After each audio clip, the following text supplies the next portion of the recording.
Ciao, sono Angelo Troiani, sono lo chef executive del ristorante Acquolina e di Acquaroof, dove ci troviamo ora. Oggi vi faccio una zuppa di pesce. No, la zuppa è sbagliato dire zuppa, perché la zuppa è semplicemente la parte preliminare, la parte liquida, quindi è qualcosa che casomai beviamo, ma noi in realtà mangiamo anche il pesce. Quindi vi faccio un brodetto a modo mio, qualcosa che sa di un po' di marchigiano, un po' di tirreno. Per la zuppa servono una buona varietà di pesci, perché l'odore, il profumo e il sapore viene proprio da questo mix di crostacei, frutti di mare e pesce. Gli ingredienti sono pesce prete o bocchingao, triglia, coccio o gallinella o capoccione, gamberi rossi, mazzancolle, cozze, vongole, aglio, cipolla, pomodori rossi, pomodoro verde, peperone, prezzemolo. Poi pane, olio, sale, aceto.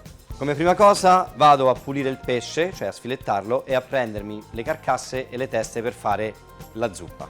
Quindi, in maniera molto semplice, come prima cosa tolgo la testa al pesce prete. La cosa da fare attenzione a queste spine, fanno molto male. Mi prendo un pezzetto di filetto, ha una carne molto soda, è un pesce proprio giusto, tipico per un brodetto, per una zuppa, da essere fatto in umido. Ecco qui, tolgo anche la polpa e mi prendo il filetto. Stacco anche l'altro filetto e mi prendo la carcassa che utilizzo per fare la zuppa. Stessa cosa faccio per la triglia, anche qui incido leggermente la lisca per pulirla meglio, per far uscire poi la parte, diciamo, del sangue che contiene dentro. E anche qui vado a fare un bel trancetto. Stessa cosa faccio con la gallinella. Questo è uno dei pesci più antichi, è l'ultimo diciamo erede della famiglia dei pesci volanti. Buonissimo per essere utilizzato nelle zuppe, nei sughi e quindi nel brodetto. Ora, come prima,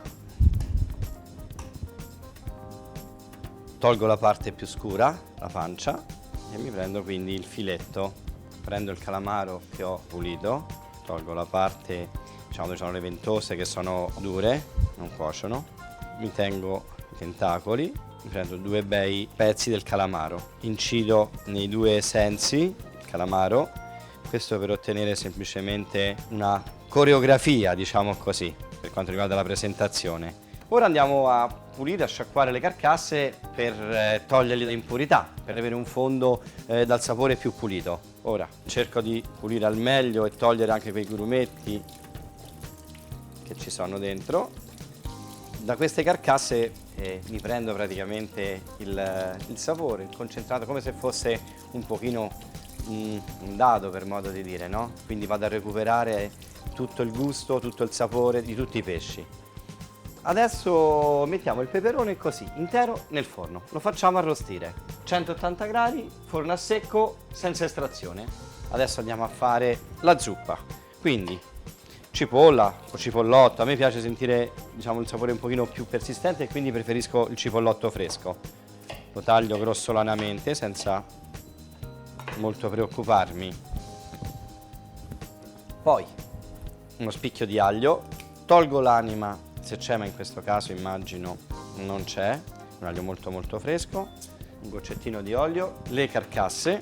Come vedete ho messo sia l'aglio che la cipolla, ma anche le carcasse. Quindi vuol dire che non farò rosolare prima l'aglio e cipolla. Ma per quale motivo? Perché non ne ho bisogno. Non ho bisogno di destrutturare l'olio prima e non ho bisogno di avere un sapore più importante dall'aglio e dalla cipolla. Così facendo ovviamente ottengo anche una ricetta più salutare, che è un pochino la base di tutte le mie ricette. Taglio i pomodori, il pomodoro verde che dà la caratteristica a questo gusto un pochino agrodolce insieme all'aceto, che lo differenzia, lo contraddistingue, lo differenzia dal classico sugo per la pasta. Ora per metà anche un pomodoro rosso. Quindi ora ci spostiamo sui fuochi.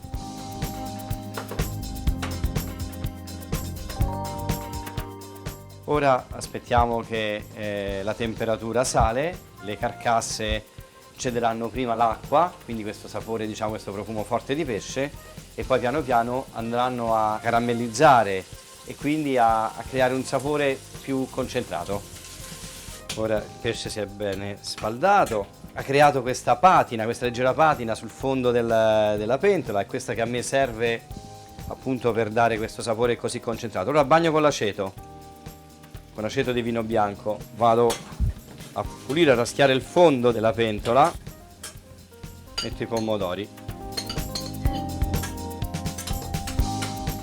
cuocio un pochino i pomodori, aspetto che si sfaldano, che creano una sorta di sughetto, bagnerò di tanto in tanto con un pochino d'acqua, faccio praticamente maturare, concentrare e maturare la zuppa, poi la vado a passare. Mentre la zuppa cuoce, ora vado a finire di preparare il peperone e a tagliare il prezzemolo e il pane per completare il brodetto, la preparazione finale.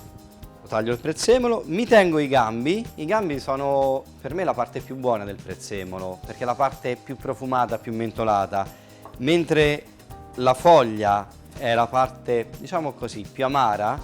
Il gambo tiene con sé il profumo buono del prezzemolo. Se non sono troppo grandi, non sono troppo legnosi, li lascio sempre. Taglio grossolanamente per far rimanere gli odori, per non stracciarlo troppo il prezzemolo. Facciamo i crostini. Dovendolo ricuocere, la crosta tende a diventare amara, quindi mi tengo soltanto la parte, diciamo quasi la mollica del pane. Questi sono i crostini e a questo punto vado a metterli nel forno. Ora mi prendo il peperone che avevo messo nel forno, lo metto in una semplice bowl, lo chiudo con la pellicola. Questo fa sì che il vapore che rimane dentro alla ciotola fa staccare bene la pelle del peperone. Bastano 5 minuti. Ora sguscio gamberi e mazzancolle, quindi crostacei. Poi con la punta di un coltello, con uno stecchino, in maniera molto semplice, incido appena appena sopra il dorso del crostaceo e tiro via così, portandomi via lo stomaco. Ora togliamo la pelle del peperone, vedete come si stacca bene? Spelliamo il peperone, ora lo apro e vado a fare dei pezzi. La zuppa è pronta, vedete? Vedete come il pomodoro si è bene sfaldato, il pesce anche, la testa ha ceduto tutto il suo sapore, ha ceduto anche la parte diciamo dei grassi, sono pesci più grassi e quindi ora è pronta.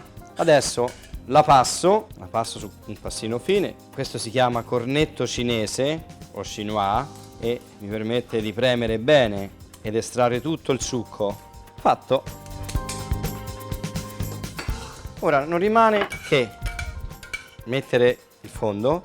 Se avete fatto caso non l'ho salato perché i brodi, i fondi non si salano mai perché poi hanno una riduzione, quindi devo arrivare a fare la preparazione finale senza averlo mai salato. Ora metto i pesci, il calamaro, metto i crostacei, i frutti di mare, vado a salare, aggiungo i peperoni che ho precedentemente arrostito e spellato, appena appena un filo di olio,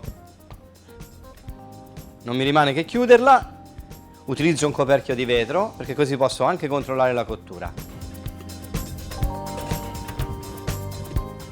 Siamo in forno a vapore, 85 gradi per circa 25 minuti.